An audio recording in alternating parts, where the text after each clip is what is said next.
I guess we'll go back to item A, presentation of the initial proposed 2013-2014 school year budget with consideration of reduction and or addition of staffing positions.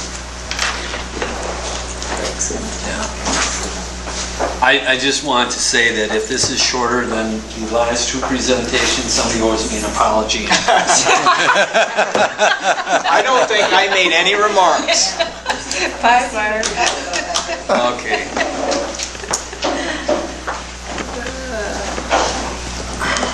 You didn't hear what I had to say. I probably am glad that I didn't hear that. Probably. Well,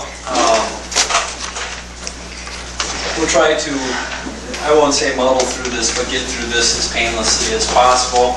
We're looking at the estimated the preliminary 2013-14 school district budget in funds 10, 27, 38, and 39. And as we look at the budgets, this is a sheet that I use, and you have a copy of this, of the summary of revenues and expenditures. And basically what I use this for is to ensure that my grants and my non-grant budget areas, and then my total budget areas and the revenues and expenses balance, because we like to present a balanced budget to at our annual meeting, unless we have a specific reason that we would tap into fund balance. And at this time this year, we do not have that. So as we look at that, this is what this summary page shows us. And you can see the 13-14 budget. Revenues and expenditures equal each other at $30,786,515. Our total fund 27 revenues are $4,283,735 in revenues and expenditures equal each other there. And then when we look at Fund 38 and 39, our revenues for 13-14 are $1,457,695, and our expenses are $1,482,445 for a difference of $24,750. And then I believe it is after this year, because we will be dropping a significant portion of our Fund 39 expenses off this year. We'll have our last payment, so we'll see a decrease in our Fund 38 and 39 levy at that point in time. And at that point, we'll also have to consider if, going along as we talk about 14-15, if we're going to consider what options we have as that debt drops off. So we'll have to be thinking about that. We have a lot of items, as we've talked about earlier in here, that we need to discuss, along with some other issues with the deficit that's we talked about back in January. But now, since we have this budget together, I'll be working in July to have some semblance of a 14-15 budget to present at the annual meeting, just based on estimates, so we can start making those decisions on what we need to do in the year 14-15. As we look at this budget, it's built on, it says the following estimates. These are, some of these are estimates, some of these are now actuals.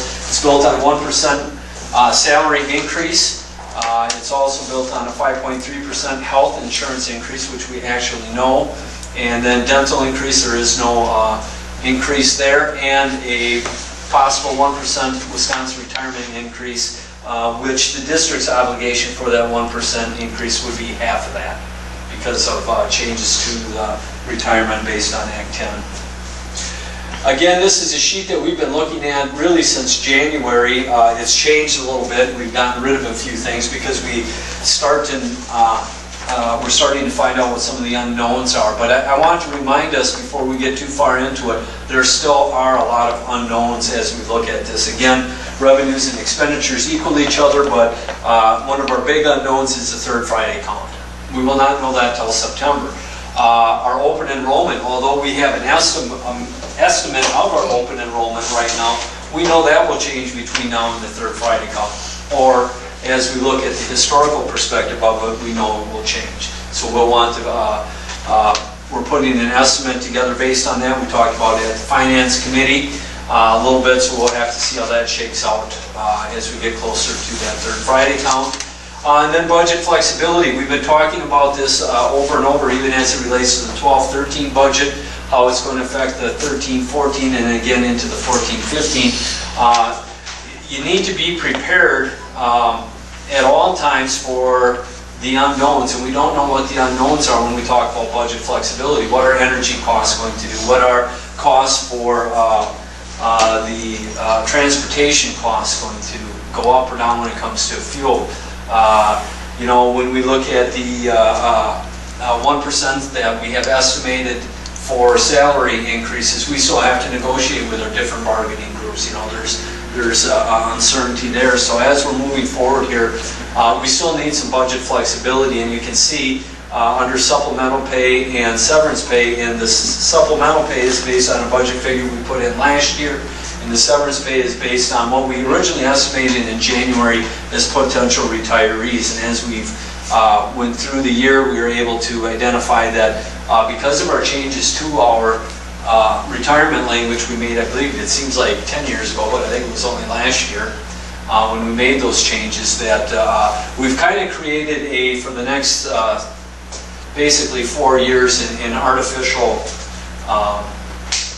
I want to call it a hump coming up here that we'll have to get through, because the people now that are left are probably more likely to stay longer than go earlier, because we're going to be offering for the next 4 years, I believe, $3,000 per year of service. That's down from $4,000 this year, which is down from 100% at the rate they retired at 2 years ago. So as we progress through here, we're kind of making that artificial hump here, and we'll see people staying longer. Hopefully that will fit into the long-range plans with the retirement, where once we start turning to 17, 18, as high as that retirement payment is going up, which is offset by the cost of the retiree and the new people we hire, so we're able to absorb that in the budget. But then we'll also start to see a drop-off once those people we start meeting their obligations. So it's going up quickly, but then it's going to come down very quickly. So it'll peak very high, and then we should see some significant savings beginning in the year 17, 18, and 18, 19. Again, that seems like 10 years from now too, but it's really not too far away when we really look at the big picture here. So it's just a matter of getting there and what we're doing in between. So that's a little bit about budget flexibility. We also don't know our state aid estimate. As we talked in the finance committee, or I think I just talked about it earlier, you know, I don't think it's a real good practice that we give that state aid estimate given the unknowns at this point in time. We ought to really wait until we find out what is actually approved and passed by the state government, so that we can get a good estimate out there rather than a guess, or at least until the DPI puts theirs out on July 1st, which they're required to by law. The rest of the here, as we look at this, were things that we talked about being possible reductions, additions, as we went through the course of the budget. There's still two that are left in red here, and that's the curriculum leaders, which as I was going through this and looking at that, I looked at it and remembered I do not have that on there, so I quickly typed it in there so that it's out there, so you won't see that on your information there, and also the additional reading time. Now, as we look at this, though, we still have this budget flexibility between these two items, and as any good budget manager, I feel that there is also other flexibility in the budget. It's shrunk, it's not a lot, it's in smaller dynamics with it, but we have done some things. You know, we're a little bit ahead on our purchase of buses, so if we get in a real trouble there, we've talked about this for 2 or 3 years now, we wouldn't have to purchase a bus next year if we didn't need to. And of course, a bus costs about $90,000. So we do have some flexibility. If we have to go to that extreme, you might need that in 14, 15. So we want to hold on to those items as long as we can. But as far as these two red items, if those are things, obviously, which we think are important, we want to do, and you approve what you just did, we'll be able to fit those in the budget. So moving down just a little bit farther, additions and reductions. Last year we had a library media specialist retire. We brought an interim library media specialist in for the year and through the budgeting process. As we know where we're headed this year and where we're heading next year, we made the decision, or it's the recommendation, to eliminate that position and move down from 3 librarians at the elementary level to 2, but then also to add some library aid time to the full-time librarian aid. And again, as I'm looking at this, I'm not seeing that on there. at this point in time? Have it above. Up above? Yeah. Okay, the library aide, and that would be about $22,000 for that full-time position.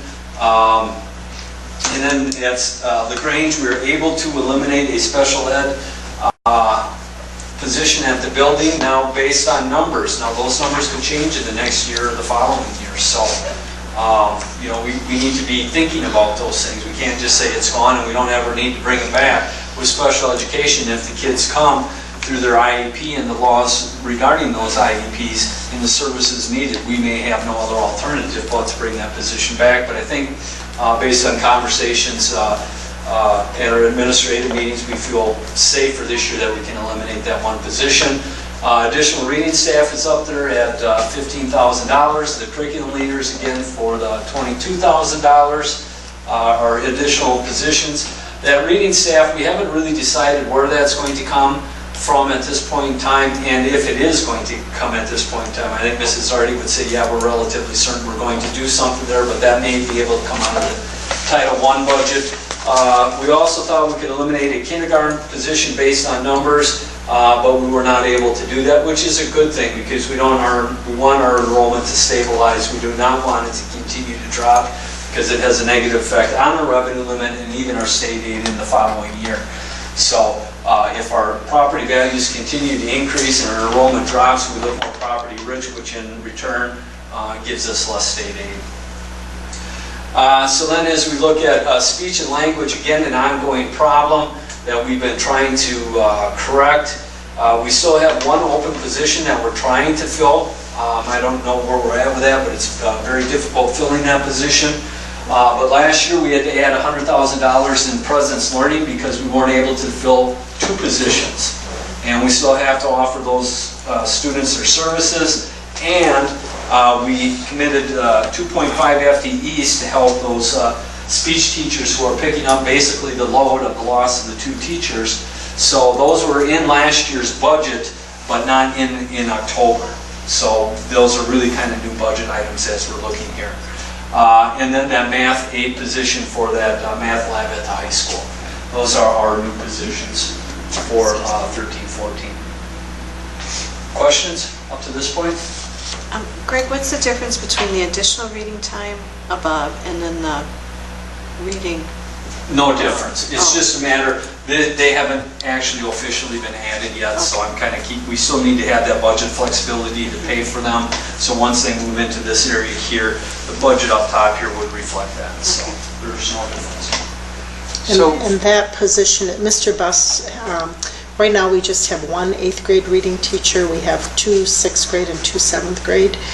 But he feels he needs some additional help with our large 8th grade class and some of our test scores. He'd like to hire someone just for 2 periods a day to assist with the 8th grade class. The third Friday count was one of the variables for the budget that you put together. You just took the numbers from this year. Yes, I took the numbers that we had this year, and what I did is I cast forward all of the current numbers 1 year forward and look at what's coming in from the 4K, and then make some assumptions or make assumptions for what's coming in at 4K, and it looks to be, right in that ballpark. But again, we don't really know until those kids are counted on that third Friday count. If you look at the prediction, the estimates, every year we send our data down actually to a gentleman in Michigan who does some analysis of our enrollment projections, so to speak. Up until probably that we had those changes out at Fort McCoy, we had slight to moderate growth. Once that unit at Fort McCoy kind of had some switches there, we're having slight declining. And once you kind of upset the apple cart when you're doing projections, they tend to have the effect of showing all projections as now going down, because what we don't know is the actual birth rates. And there are studies that you could go and perform to get those actual birth rates and put those things together. But in the end, historically, if you look at Tolman, it's been slightly moderate growth. So I think every year, unless we know something specific like the addition of a 4K class or the movement of some changes at Fort McCoy or another big employer in the district, we typically have looked at it as a flat enrollment and have been safe. But again, I emphasize the kids haven't been counted yet, so we'll find out on the third Friday. Okay. So that's how the budget's built. So we won't know all these things and have this put together until sometime in October, usually around the 20th. So by the 20th, our first quarter of the year is just about over with. So you know, we're setting a budget and starting to spend money, and some of the crucial pieces that we need to know in order to be good budgeters, we have to make estimates for. And that's challenging. And especially challenging when you start to look at your historical practices and there's changes in the laws, whether they're good, bad, or indifferent. It just makes it a little bit more difficult. So, with that, the next area that we would be looking at are the fund grand totals. And I don't have any explanations on the fund grand totals. They're really broken down when we look at the salary and fringes, the non-salary, and the grants. That gives us a little bit more clear picture of what's going on. And really, as we look at the budgets, you're going to see on the bottom the most notable and striking thing that I'm looking at is a $52,000 increase over the 2012-13 budget to the 2013-14. And I'll give you a little bit of idea how we were able to absorb that. Some of that is through the changes in staffing, elimination of those positions. But a lot of it was just in a couple different budget areas.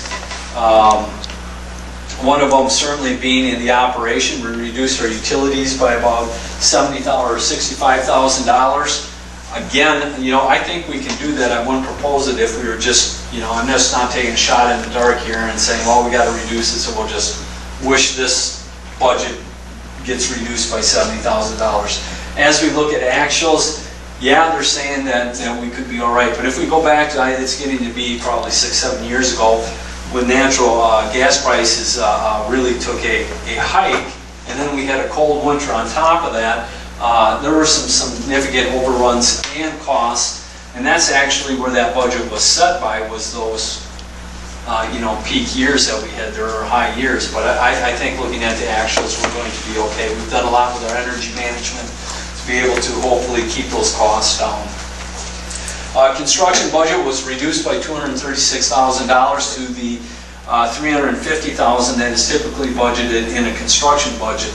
Last year, when we looked at our open enrollment, we had, again, some changes to our open enrollment in the laws, and we weren't quite sure how they were going to get affected. So this time last year, we took and said, we'll take the actuals.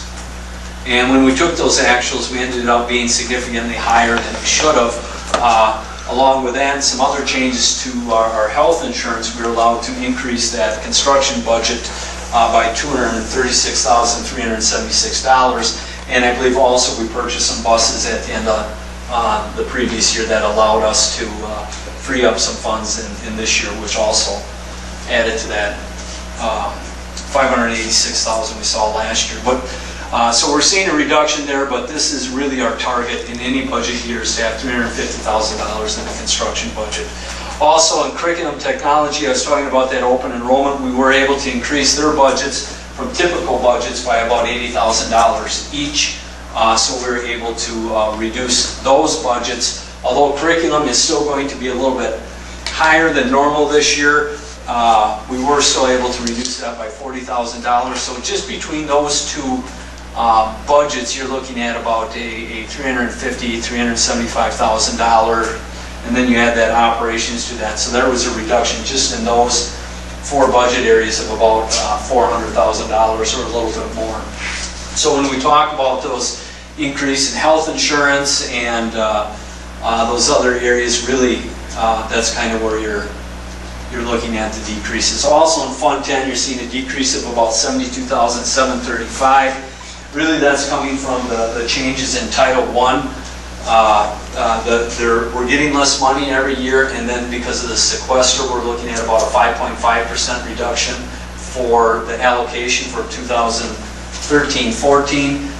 And what that means is we're able to carry over less money with some of these reductions. So our carryover in Title I and Title II are not nearly what they have been in years past. Years past, you've been able to carry over about 15% of that grant. And those are federal grants.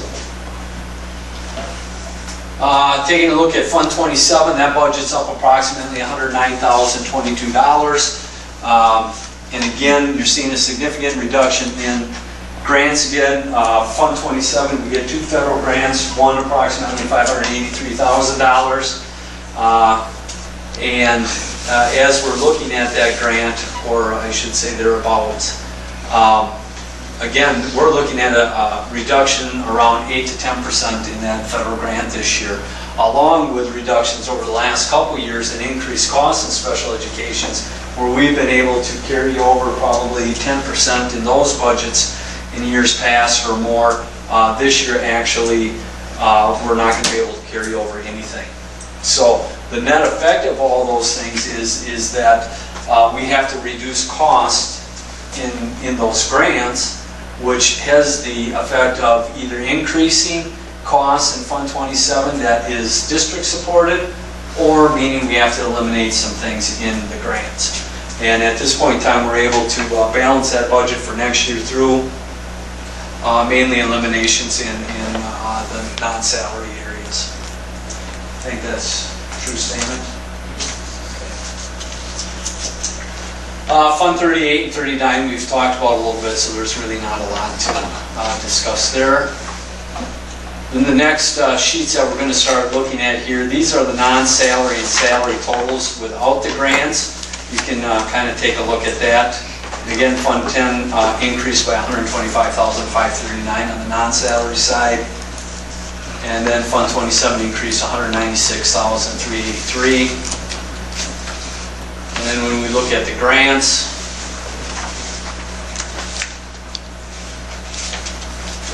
overall grants, again, primarily because of carryover, decreased about $159,516, and in part because of the allocation decreases of about 5.5% in the Title I and the 8 to 10% in the PL 94-142. Actually, was about a 13.23% decrease. In that grant in Title I, again, you're looking at that 5.78% decrease. Keep in mind, some of this 13% isn't just related to the sequester. Some of it is reduction in carryover costs in the other grant, as we looked at the previous year.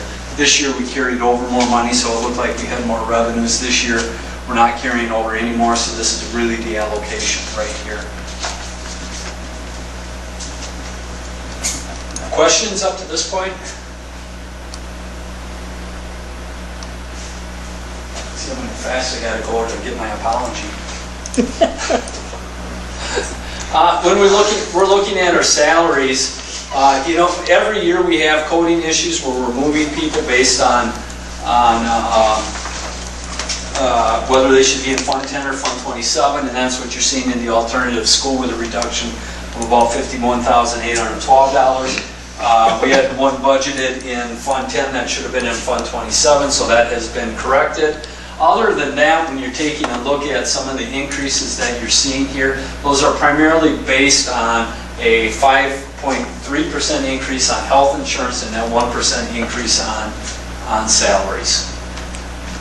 So there's really not, and then you'll have to add in a few areas where like district-wide programs, you certainly have on the salary side of things, a significant dollar amount in that area, and only increase of $63,000. Again, we eliminated a librarian that was coded in there, so it's really hard to get a real true sense of kind of what's happening in those budgets, but really the highlights are the budget of health insurance increase of about 5.3% and 1% on the salary, and the reduction in additions that we reviewed right away.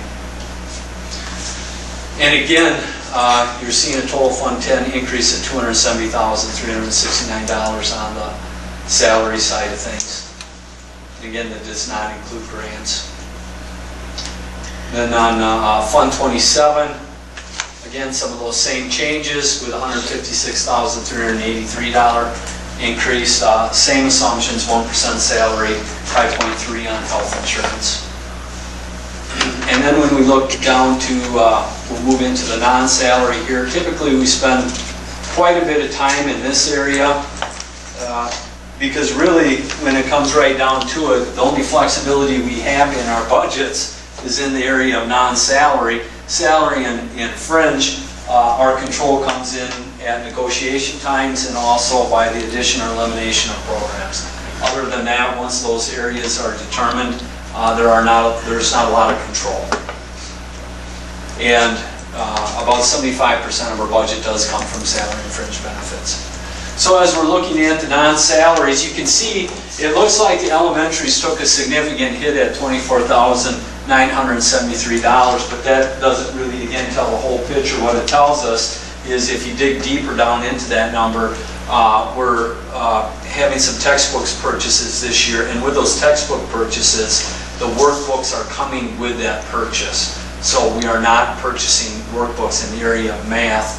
And you may be wondering, do we spend that much money a year on workbooks? Yes, we spend that much money a year on workbooks. So there was some savings. That money will come back next year into those budgets when they have to purchase those workbooks out of their building budgets, which is an allocation that we give them from the district above and beyond their other allocations. So the regular allocations for building supplies has not changed. That's all a reflection of workbooks there. Okay. Again, we've talked about the other budgets. Overall, again, in Fund 10, when we're looking at that, we had a decrease of $144,830 in the non-salary, with the bulk of the increase coming in the area of district-wide programs, which is the bulk of that coming from that fund transfer, because Fund 27, we pay for that through aids, basically a third of it from state aid, and then the bulk of it being a fund transfer from Fund 10 to Fund 27 to make expenses and revenues equal each other. The other areas, and I'll let you go through these, but I would just highlight a few of them that I would consider reductions that are above normal in those budget areas that we normally see, or increases. The first is at the alternative school. In an effort to reduce costs in that area, Dr. Skrafonic reduced the number of network lines available through Pearson's Novanet. So I think we went from 22, we're still with 11. 11. So there was a significant reduction there, and then also in the areas of supplies. Not a significant decrease in English learner. I guess you could argue that it was $920 last year at $700 this year. That was based on the budget that was submitted by the staff person. So that wasn't an allocation that we gave them here. Administration, as we look at this is a bigger budget area. And I think that where we need to pay attention to is the increase of about $15,000 in the area of travel here, or personal services direction of business. And what we're seeing here is an increased cost based on physicals to staff and things like that. And really what we're talking about is there's a law in the books that everybody who works for the district has to have a physical and a TB test. If you don't have that, then technically you can't do that. And I will say that we haven't been as thorough with that up until last year, ensuring that all of our substitutes, this is not just regular staff, it's also substitute staff that work for the district, whether it be professional or support staff, have those physicals, which adds additional cost to the district. So that's the increase in that area. The other increase that is always of particular concern to us is in our workers' compensation. That increased by about, I think, $36,574, and our district property insurance increase, that was a statewide increase, so property insurance wasn't anything we did or didn't do.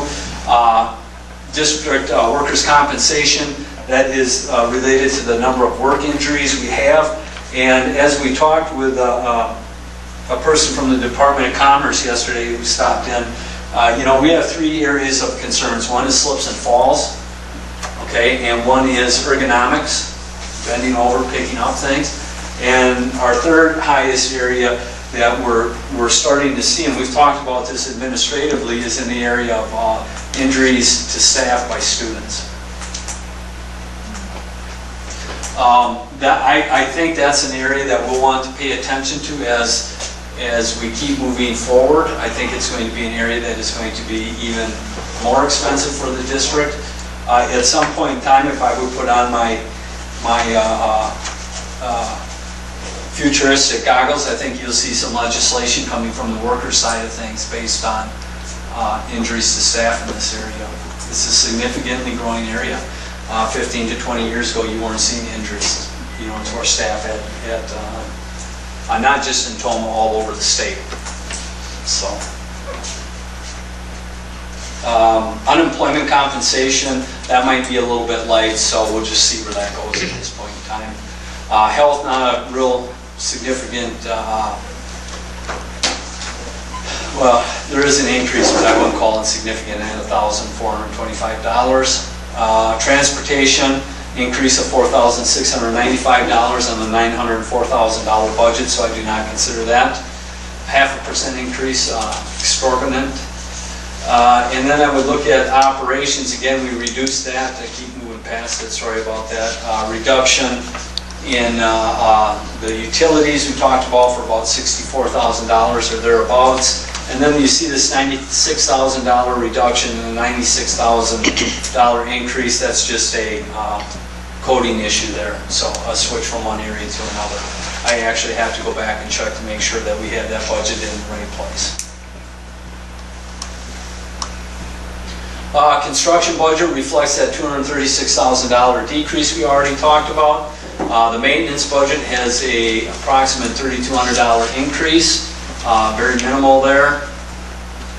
District-wide programs, again, Project Lead the Way, we're seeing a significant decrease in the cost in that area, and that is not because they were told you have to eliminate the cost. It was just because they're running through the grant and they're getting their program set up. So we're seeing some of those initial costs start to decrease and now getting absorbed in the building budgets under their building budget allocation, which has been the plan since the inception of the Project Lead the Way program.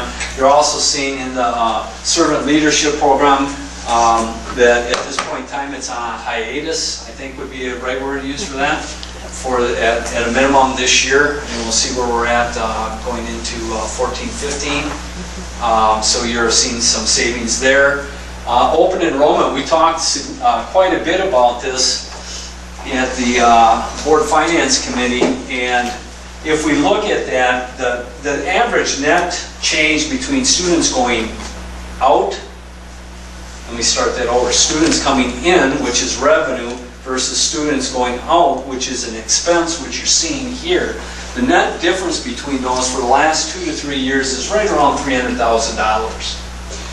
If we were to budget for the actual net change based on what calculation we went through at the office based on those that have signed up, that net change would be closer to $534,000. So that means I planned for an approximate $336,000 net change. We'd have to come up with another $200,000 in funds in our budget to cover for the actual.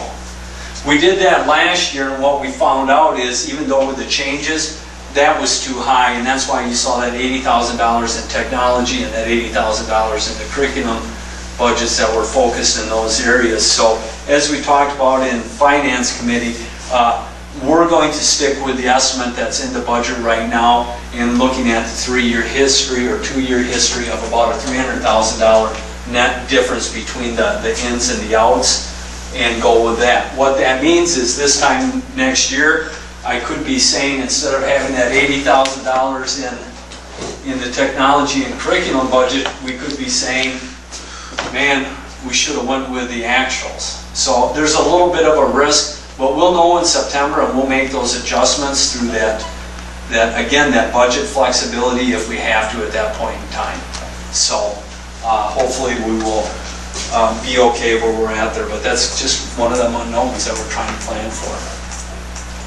And then as we move down there, you can see some other areas that have again decreased, but the biggest one is this increase to the fund transfer at $241,671. And keep in mind, that's the balance, the expenses in Fund 27, to make sure to balance the revenues, so that revenues equal expenditures. So the majority of that fund transfer is probably made up in salaries and fringes, increases to those areas, along with some movement of people into Fund 27 that weren't there in Fund 10. Finally, District AB, not a significant increase there. Curriculum is decreased approximately $74,258, but again, keep in mind that was based on an $80,000 increase last year that typically is not seen there. And then when we look at technology, again, you're going to see that $80,000 decrease. And typically that budget's around $350,000, and that curriculum budget is normally around that $220,000, actually closer to $200,000, depending on what cycle they are in the textbook adoption.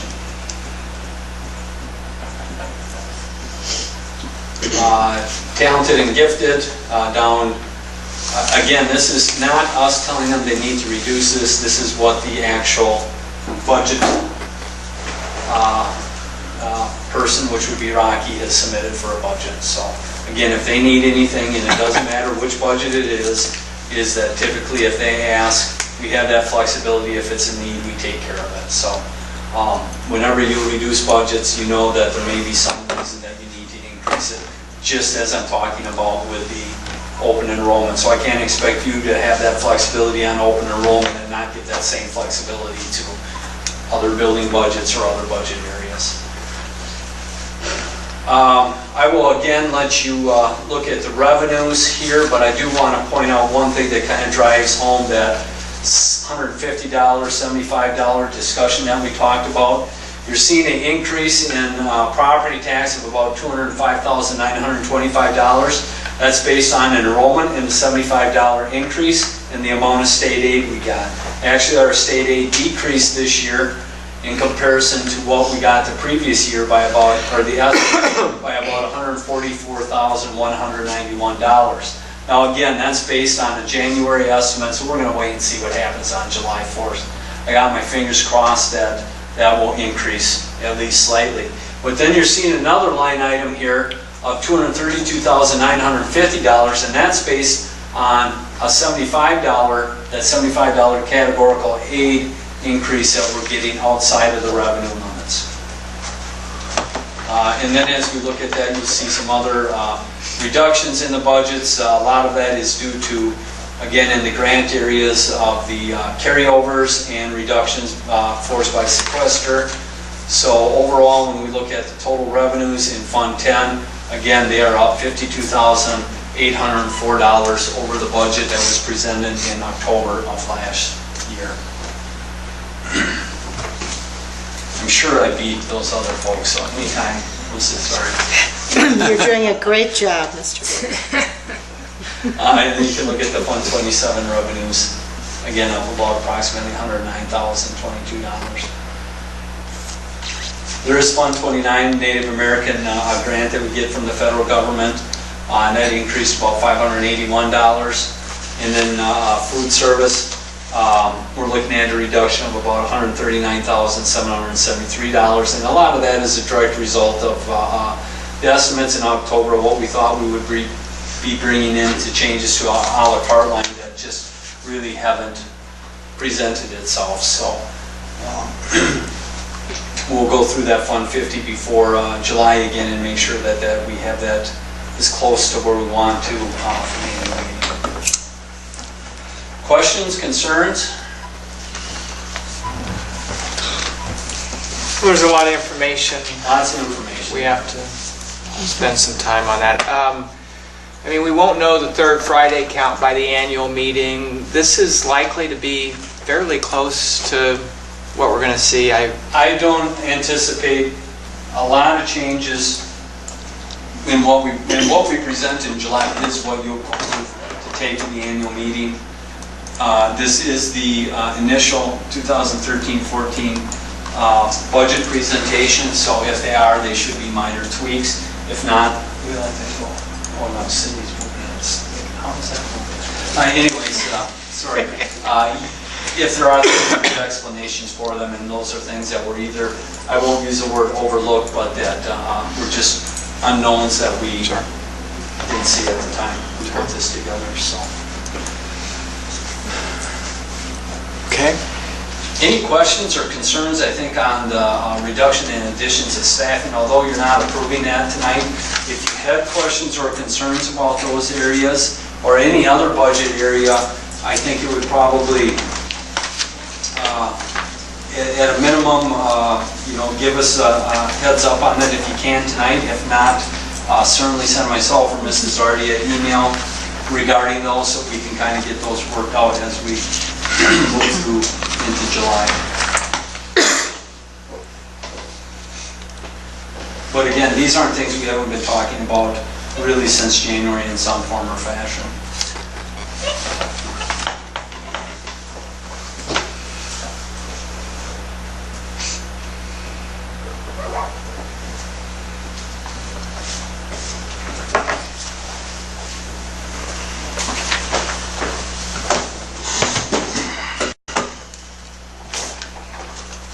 You were not long-winded at all. You went through things very succinctly and quickly. Thank you. I apologize. No, I mean, it helps that you have been, it helps that you have been briefing us all along, so this is not a huge, those additions and reductions, flexibility, we've seen that several times, so we know that those things can change, but we're all fairly familiar with that. Getting a sense of the overall budget numbers is helpful, and then, people can go through section by section. If anyone has issues with those allocations, certainly can bring those specifically to Greg. But you're right, when you look at most of those categories, there's so little change that there's not much at issue. And then some of the bigger changes are actually reductions from last year, so.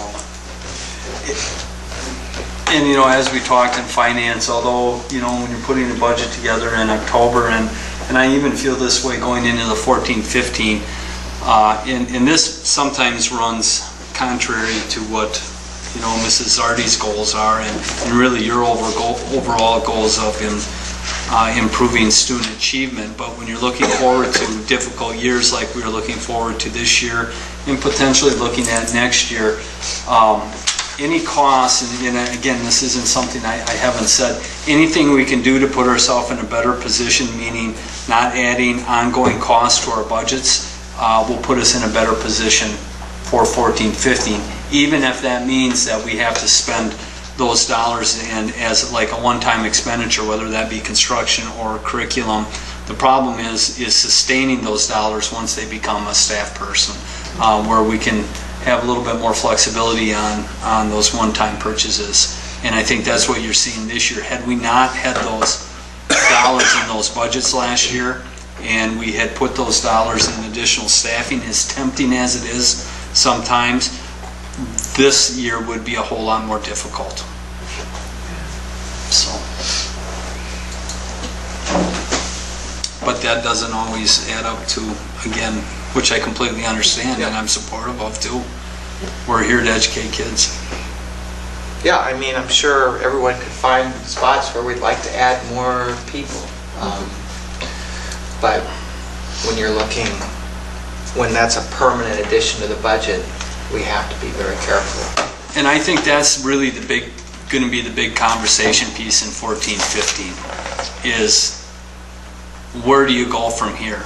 Do you want to continue to manage your budgets by reductions in programs and staff? which is going to continue to not help your test scores? Or are we going to start looking at what we need to do to increase those test scores through the process of good programs, changes in the curriculum, but also by getting staff in the right places where we are seeing those weaknesses?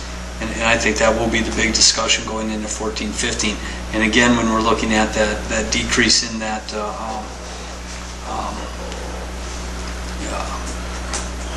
debt service payment that's coming up here, that would be the area that would give us an opportunity maybe to address those areas. Because, as we go, and we'll look at it at the annual meeting a little bit closer, we've made some significant reductions to staffing positions in this district. Some of them have made sense. Some of them have been based on numbers. Others have been, like the librarian position. I don't think there's anybody that would argue that that's maybe not the best and wisest thing to do when you're looking at your student achievement scores in reading. Because there is a correlation in between what those folks do in those areas. But again, it's a necessity that we had to take to make the budgets work.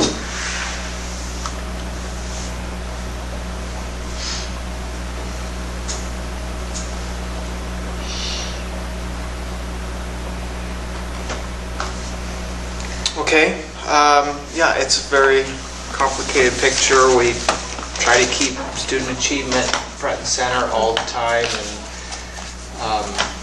but we don't serve the students well either if we don't manage the budget appropriately. So it's a balancing act. So far, We've balanced. done pretty well, yeah. So thanks for all the work.